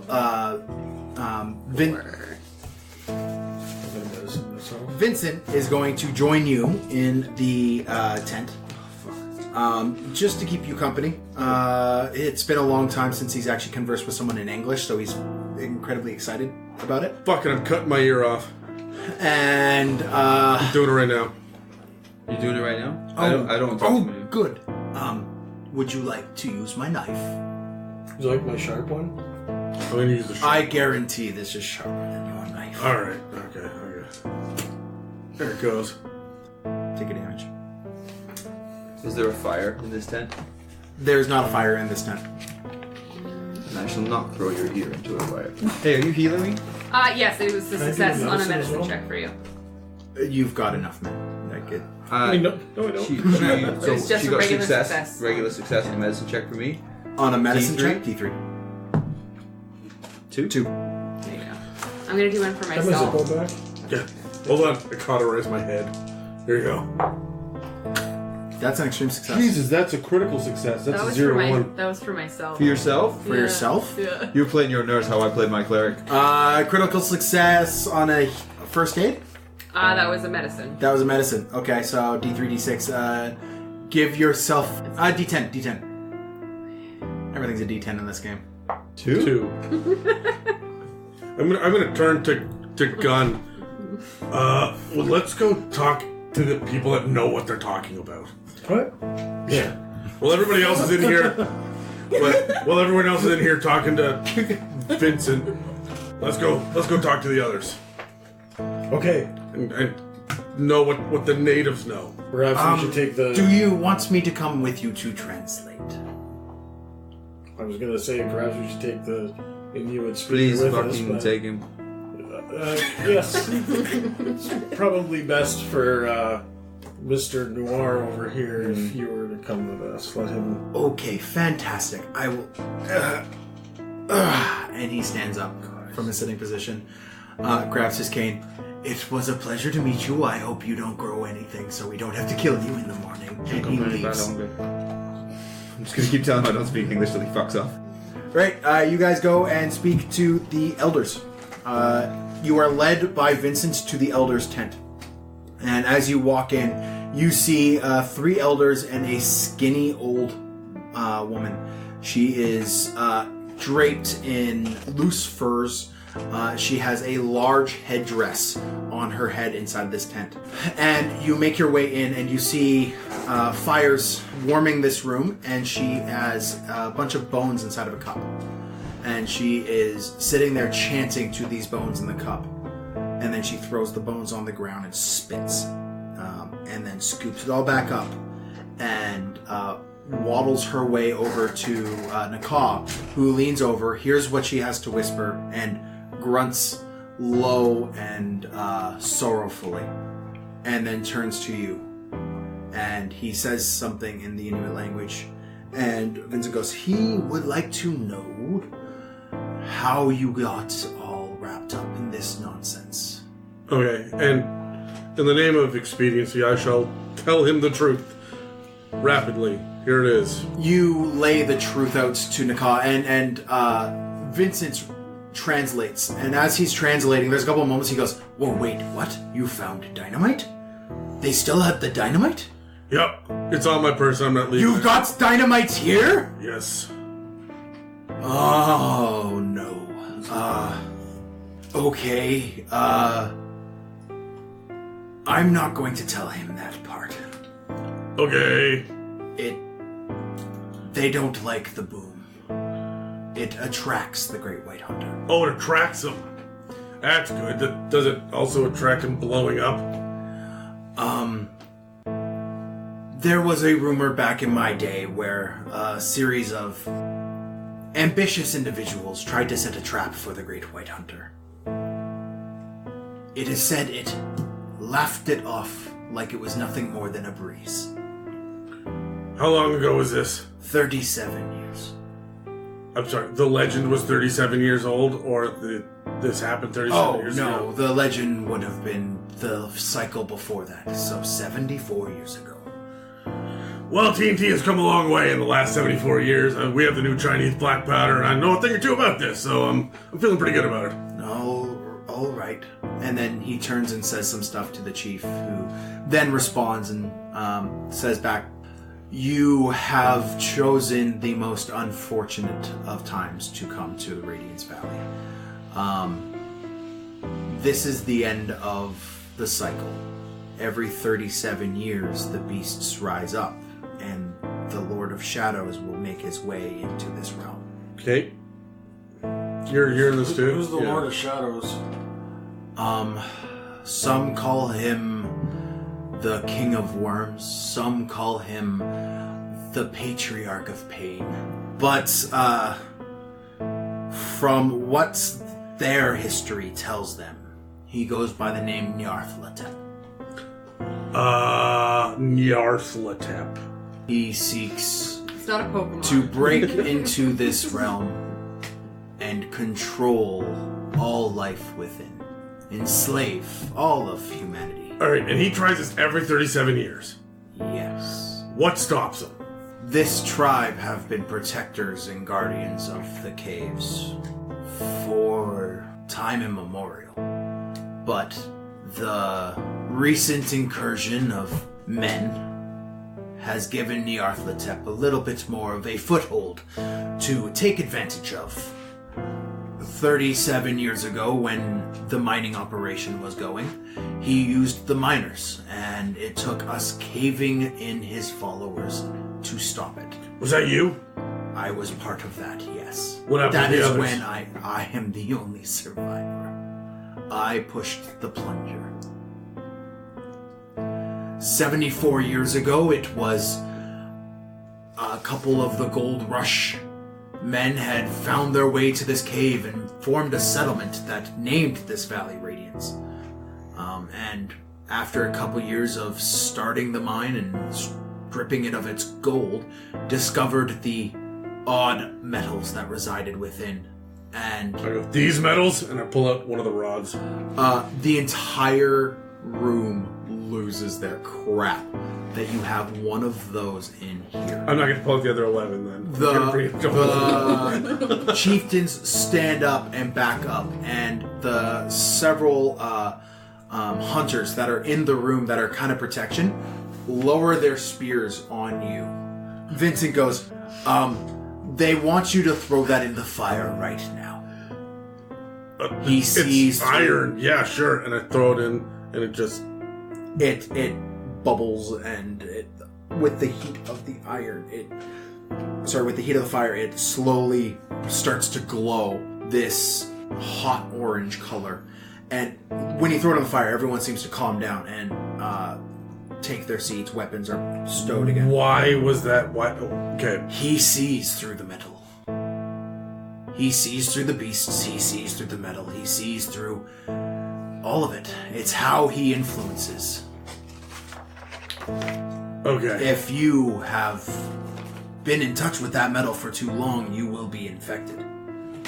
Just picked it up like 20 minutes ago. Like, it's not a big deal. Near will tell. Yeah, I got an ear. Literally, the one. My friend back in the day got a sliver. And through that sliver of metal in his bones, he shifted into something that needed to be put down. Okay. Now, I just want everyone to bear with me and take a deep breath. And I'm just gonna pull out the backpack and I'm hunch over so no one can see in it. I'm just gonna start pulling out rods and throwing them in the fire. Like a fucking magician's sleeve of handkerchiefs. Make sure you don't throw the dynamite. No, I don't want anyone to see the dynamite, but there we go. So just I throw 11 more of these rods in. Can you do me a favor? Uh-huh. Can you roll it? I guess you're not doing this really stealthily. No, I don't want. No, I just don't want them to see the dynamite. Okay, roll a sleight of hand. Can I use a stealth? Yes, you can use a stealth. Okay. Thank God. I'm gonna push it for 2 for a success. Okay. Yeah, you dump all of this in, and they are stunned that you carried that much with you, and all of them are inspecting your ear, and like their gaze is they're not looking at you in the eyes anymore. They're looking at your ear. That's it. That's all I had. Okay. No splinters. He leads you back to the tent. If the two of you have nothing else to discuss, I'm gonna go for a good long wander through this place, unattended. that's not going to happen. I'm gonna try. Are you actually going to try? Yeah, I want to go look at the perimeter. I want to see what they're doing differently than Okay. we're doing. Vincent is going to follow you and go with you. Are you going to try to shake him? Or are you just looking at the perimeter? I'm gonna look and be like, you should really keep an eye on our French friend. He's giving you more trouble than I am. Roll at persuade. I was gonna say, just give me one of the other guys to... Okay. Just give me a guard. It's Yeah, one of the guards joins you. That's of course. That's there, and Vincent... What's his name? Hovels over. The guard's name? Whoppy. Whoppy. That is apparently Inuit for lucky. Oh. Like the dog. Like the dog. That poor unlucky dog. Poor Whoppy. Okay, and I'm assuming he's just got a spear and doing his regular... Yeah. Yeah, alright. He has a torch? Yeah. No, he's got a torch. Yeah, and he just stoically follows you as you are looking around. If you step too close to the torches, you hear him clear his throat as a warning. I just want to know what they're doing differently than what we're doing. They have this around this perimeter of torch fire around. So it's just the fact that there's fire. Like, I'm not... can I do a spot hidden to see if there's markings? You also see or hear this song that has been playing pretty much since you got here, was all through the journey. Okay. Is playing as well. All right. But you can roll a spot hidden if you'd like. It's a success. Okay. You do see in the snow arranged as rocks several of these symbols that you have seen from inside the guardhouse that was protective kind of Inuit symbol. Okay. And can I try to, I don't know, listen check to try to learn the song? Yes, but you would require quite a success. Actually, let's roll an intelligence to learn. That's a success. Okay. You have the rough idea of the song. You at least know the tune and the general rhythm. Okay. I'll be able to work with Charity to hammer this out another time? Yeah. Okay. Okay. You make your way back to the tent. After a while, Vincent comes back. So, have you considered cutting off the ear yet? No. And you, young miss? I'll wait till morning to decide. Sounds very good. If you don't mind, I will stay here with you. It is good to have people to speak my own language to again. I've been avoiding the town for 37 years. I don't want to go there. I don't speak good, so I fucking... Okay, you guys spend the evening sleeping, resting, learning this song.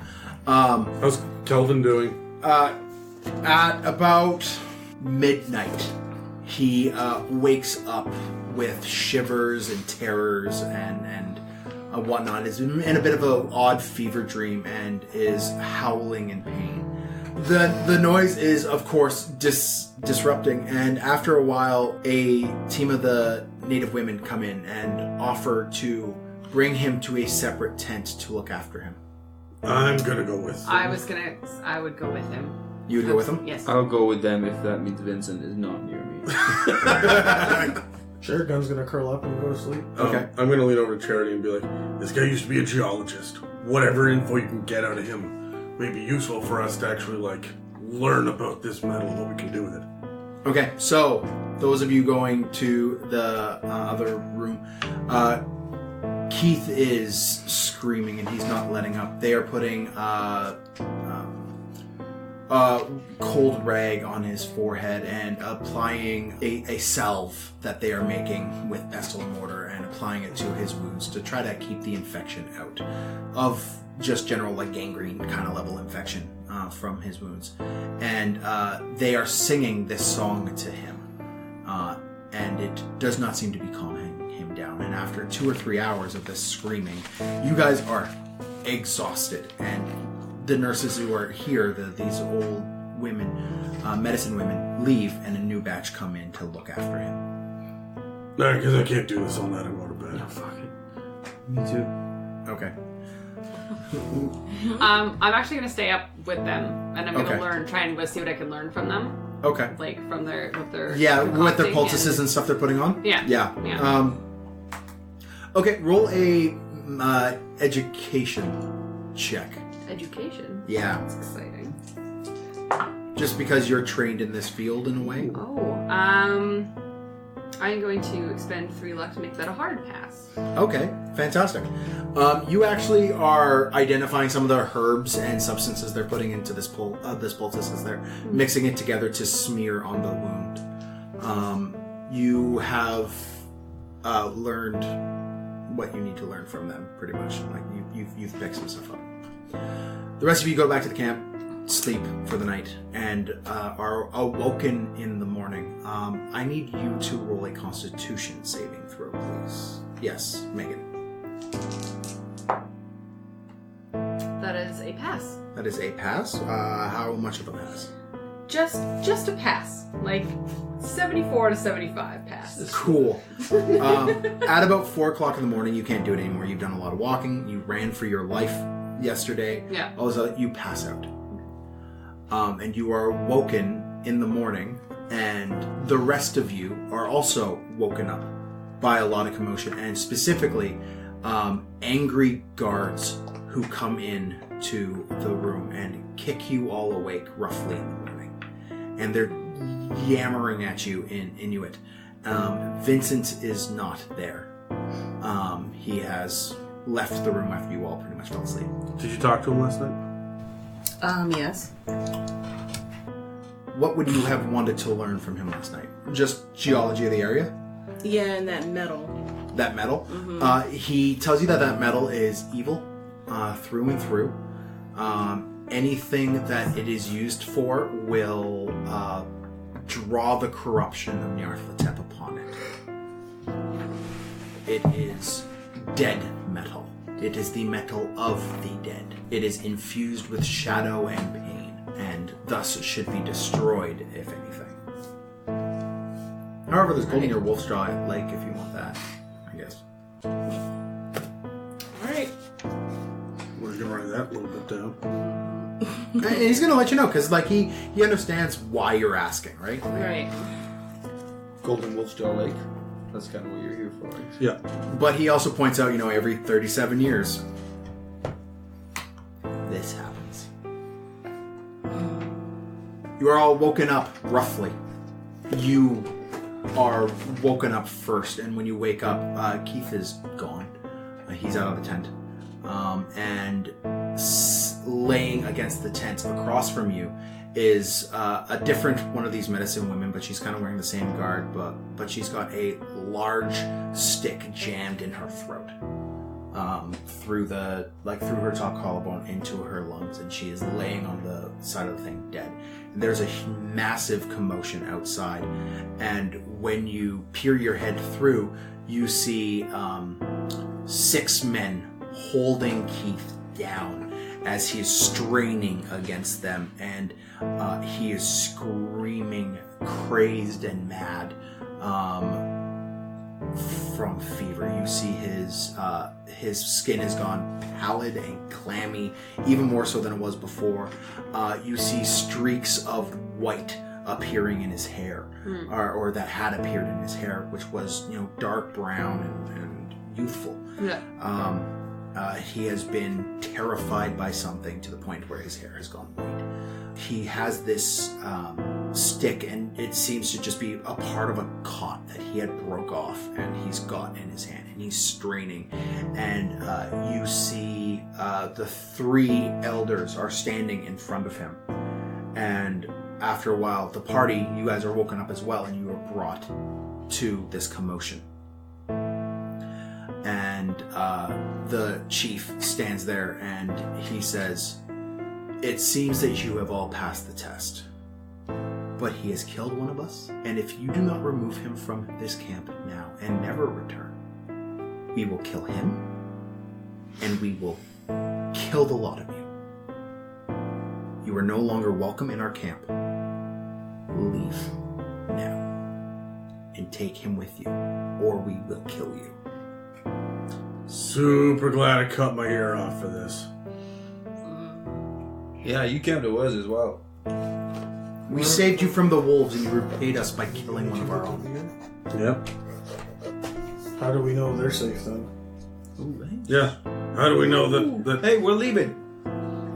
Your guys' wounds did not heal up overnight, right? The little amount of wounds that you had. Yeah. What if we kill him for you? I'm gonna look over at Nurse Gertie and be like, he's beyond saving, right? The infection has him. Well, I mean, it's quality of life at this point, I think, so. You still have to leave. You've brought a taint into our camp. If he's tainted, I don't want him to come with us. Yeah. How do you know it was him that killed the nurse? He points at 2 other nurses who are standing there, and he goes, they told us. That he killed one of them? Yep. He leapt from his bed as if he was sitting in wait and jammed a stick into one of our own's throat and ran out of the room. Does he look that type of crazy like the other guy looked that type of crazy that attacked me? Roll a psychology. Oh, Christ on a bike.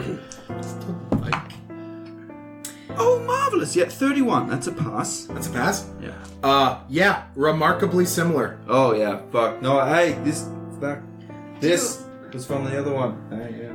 Do you have anything that would help him pass quickly? Anything that would help him pass quickly and peacefully? We can remove his head from his body. Well, So there's your options.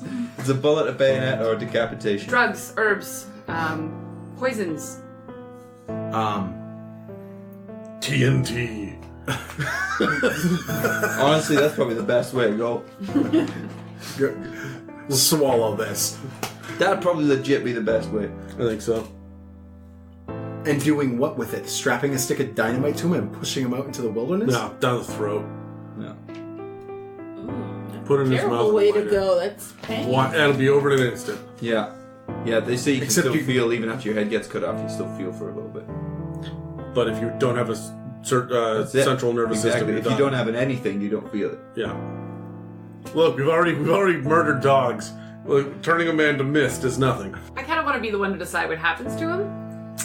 Just because I'm the most connected to this human being. Yeah. So I'm constantly just like, stop it, stop it, stop it, stop. Okay, alright. Okay. I get Why- two stuff. Hey, why- They're obviously pissed off. Can you guys just take him out and then we'll wrap up in here? Yes, I can do that, but do you have anything, a poison or something that I can use? He pulls out a dagger. Okay, I take the dagger, and then I stab him in the throat. In the throat? Yeah. Black ichorish blood pours out of the wound as you jam him in the throat. Oh, yeah, passed that test, didn't he? He falls on the ground gurgling, his limbs twitching. I got a question about this goddamn test. And it They are now then is grabbing him and dragging him towards one of these bonfires that is going in daylight. They have this fire going. And they toss the body unceremoniously inside the flame. No, legitimately though, how long does this take to grow a freaking ear back? When they're dragging him over, I think I'd like to grab whatever he's got on his person. Yeah, I'd want his ammo. Yeah. At the very least. You guys would have taken that off. That stuff would have been in Yeah. bags. So and let's stuff just get the already. important stuff. So he has another revolver with 4 shots in it. Is it the same as me? Like, is it just a service? It's a revolver? service revolver. 4 shots. Yeah. Backup gun. But Want it back? really, I want to know, what is this? What is this test supposed to prove? 4 shots. This test proves that you are not infested with the worm. He goes, wait. And then after a moment, there's another screaming. Probably about 15 seconds. Screaming erupts again from the bonfire.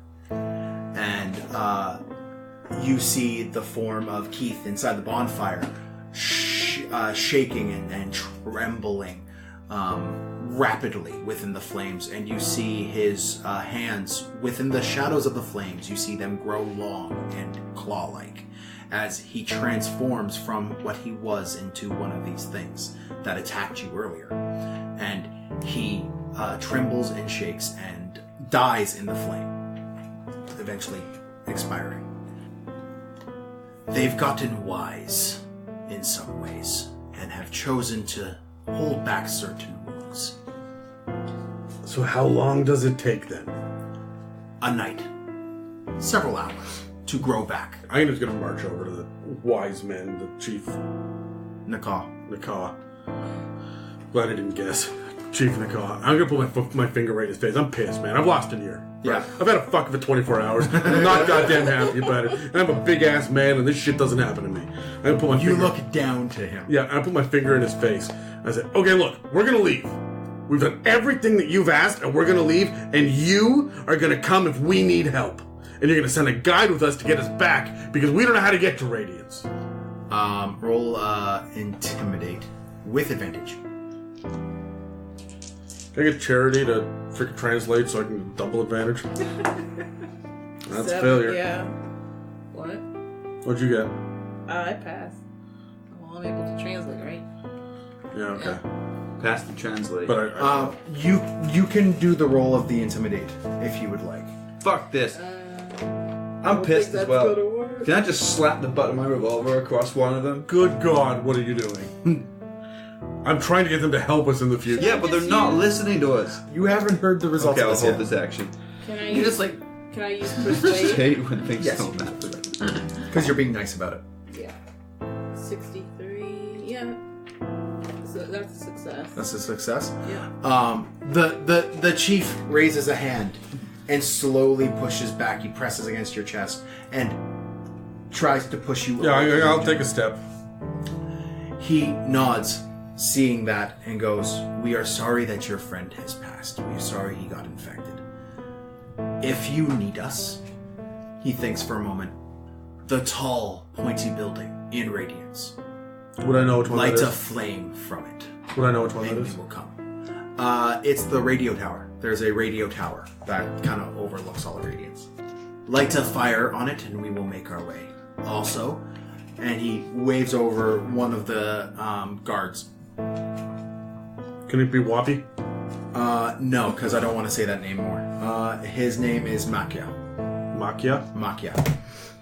This is Miaca. He will lead you to Radiance. Can you spell that? Makya. Makia. He will lead you to Radiance, but unless you intend on stopping or aiding us in stopping this push of evil into our world, we recommend you get out of this valley as fast as you can. Fine. Fuck. I'm just gonna turn around, pick up a shovel, one and a pickaxe, the other, just like storm my way out. Yep, fair enough. I don't care what you guys are doing. I'm just pissed now. And I turn to Maki and I'm like, God, freaking, let's go. I'm Okay. already ready to go. I'm Okay. out of here. Vincent waves goodbye to you. Ugh. What are the rest of you doing? You going with? Yeah.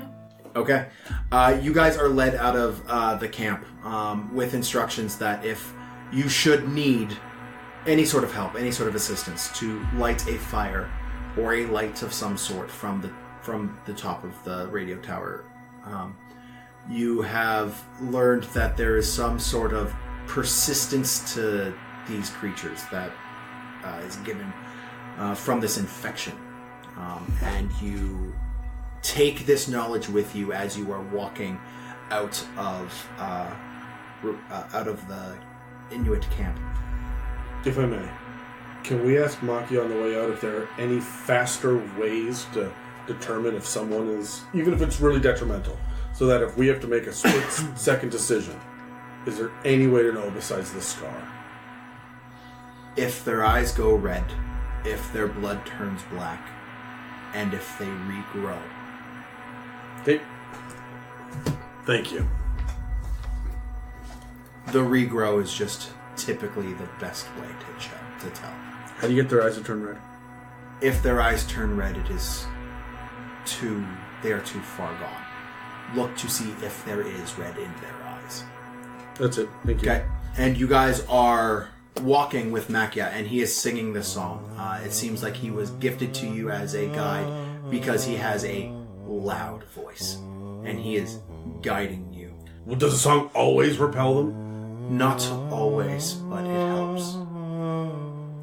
And you make your way into the darkness, and you see, as night starts to descend again, you see, on the third night, you see distantly in front of you the town of Radiance. And Miaca, upon seeing the town on this rise, as the sun is starting to set, Miaca stops singing and stops walking. And it takes you guys a couple seconds to catch on. And he turns to you and says, "My time is done. I return to my tribe. Protect yourselves, for the deep dark starts." And then the sun continues to set, and you start seeing the aurora appear in the sky, and it has gone from a deep crimson red to almost a oppressive purple color, and is stringing across the horizon, and it is wreathing and writhing above you faster than it has ever moved. And there seems to be this oppressive atmosphere that has dropped upon you as the sun sets. Miaca is not going to go with you. He's not getting any closer to the cursed ground that is Radiance. And he goes, "Friends, if I were you, I would leave this valley as soon as you can."